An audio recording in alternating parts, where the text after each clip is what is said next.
जेवण म्हणजे फक्त पोटभरणं नसून ते चविष्ट आणि आरोग्यदायी हवं. म्हणूनच साई जीवन कोल्ड प्रेस्ड ऑइल बनवलंय सर्वोत्तम शेंगदाण्यांपासून. ना केमिकल्स ना उष्णता, झिरो कोलेस्ट्रॉल आणि ट्रान्सफॅट फ्री. प्रत्येक थेंबात शुद्धता, चव आणि आरोग्य. म्हणजेच तुमच्या हृदयासाठी आणि कुटुंबाच्या आरोग्यासाठी उत्तम. आजच साई जीवन निवडा, कारण आरोग्याला शॉर्टकट नसतो.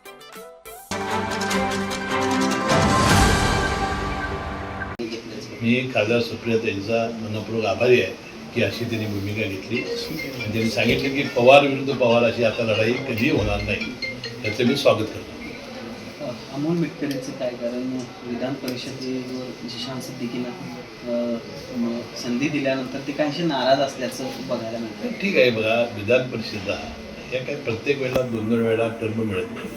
त्याला 6 वर्षाची एक वेळ टर्म अजितदादा पवारांनी दिलेली होती. अनेक इच्छुक कार्यकर्ते असतात, अनेकांचं शब्द दिले असतात आणि अजितदादांनी सुद्धा बाबा सिद्दीकी ज्यावेळा हयात होती त्यांना शब्द दिला होता. वाटतं या निमित्ताने आमच्या पक्षाने पूर्ण केलं आहे. नागपूरमध्ये पुन्हा एकदा घटना घडलेली आहे. 4 वर्षाच्या चिमुकलीवर अत्याचाराची घटना बघायला मिळते. काय कारण सातत्यानं अशा पद्धतीने घटना घडत आहेत आणि काय एकूणच मानसिकता आणि काय ही घटना तर अतिशय सुदैव आहे. 62 वर्षाच्या एका नराधमानं असं कृत्य करावं, मला वाटते अशा व्यक्तींना फाशीच देण्याची आवश्यकता आहे. मला वाटते ह्याच्याबद्दल कडक कायदे केले पाहिजेत आणि अशी ही हिंमत होती कशी, की लोक अशी हिंमत कशी करतात याबद्दल खरोखरच आपल्याला कायद्यामध्ये फार मोठ्या सुधारणा कराव्या लागतील आणि यांना हिंमतच होणार नाही अशा पद्धतीचा धडा शिकवण्याची आवश्यकता आहे. खरं तर कोल्हापुरात कालपासून 1 दिवसाआड पाणी पुरवठा सुरू झाला आहे. प्रचंड विस्कळीत हा पाणी पुरवठा होताना पाहायला मिळतोय. एकीकडे आपल्या जिल्ह्यात मुबलक पाणीसाठा असताना, धरणांमध्ये देखील मुबलक पाणीसाठा असताना, सर्व धरणात असताना देखील अशी परिस्थिती कोल्हापूरवर ओढवली. कसं पाहताय? अलीकडे मी कोल्हापूर महानगरपालिकेच्या अनेक प्रश्नावर मी अद्याप काय बैठका घेतलेल्या नाही. पूर्वी पालकमंत्री होतो त्यावेळी मी बैठका घेत होतो. महायुतीतला एक घटक पक्ष म्हणून राष्ट्रवादी काँग्रेस पक्ष नक्की आहे. मला वाटतं आता जे नवीन आयुक्त आलेले आहेत राजेंद्र भारूड, हे अतिशय कर्तव्य तत्पर आहेत. मला वाटते त्यांना थोडा आपण अवधी देऊया. काही दिवसात निश्चितपणानं या महानगरपालिकेच्या सेवा सगळ्या सुरळीत होतील याची ती काळजी घेतील.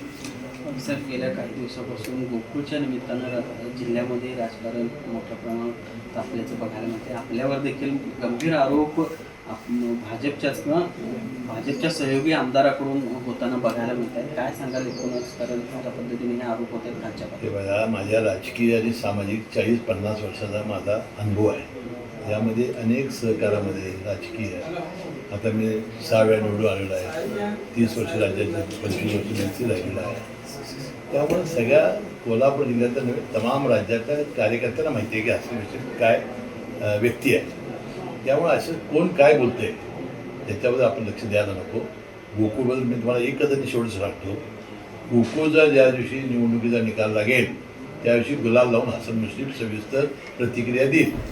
पण हसन मुश्रीफ महायुती गोकुळच्या या सगळ्या प्रक्रियेमध्ये भाजपसोबत नको अशा पद्धतीची त्यांची मुख्यमंत्र्यांकडे आपण ठीक आहे, चांगले आहे. मुख्यमंत्री जो निर्णय देते तो मान्य आहे आणि मी त्यांचा आभारी आहे की मला त्यांनी रिकामं केलं नाही. पण दुसरं एक बाब म्हणजे सतीश पाटील काल म्हणाले की महायुती किंवा भाजप जर हसन मुश्रीफांना घ्यायला तयार नसतील तर मुश्रीफ साहेब एवढा आग्रह का करतायत? महायुतीचे शिल्पकारच आपण असल्यासारखं ते वागतायत किंवा तशा पद्धतीचं त्यांचं, कारण त्यांचं वक्तव्य असं होतं की गेल्या 6 महिन्यात 12,000 वेळा ते म्हणाले की गोकुळची निवडणूक महायुती म्हणून लागली. 12,000 नाही 13,000 वेळा बनावलं असेल.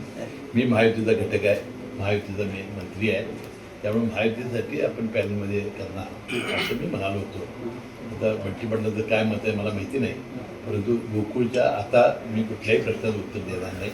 निवडणुकीचा ज्यावेळी गोकुळचा निकाल लागेल त्यावेळेला गुलाल लावून तुम्हाला सविस्तर मुलाखत देईल.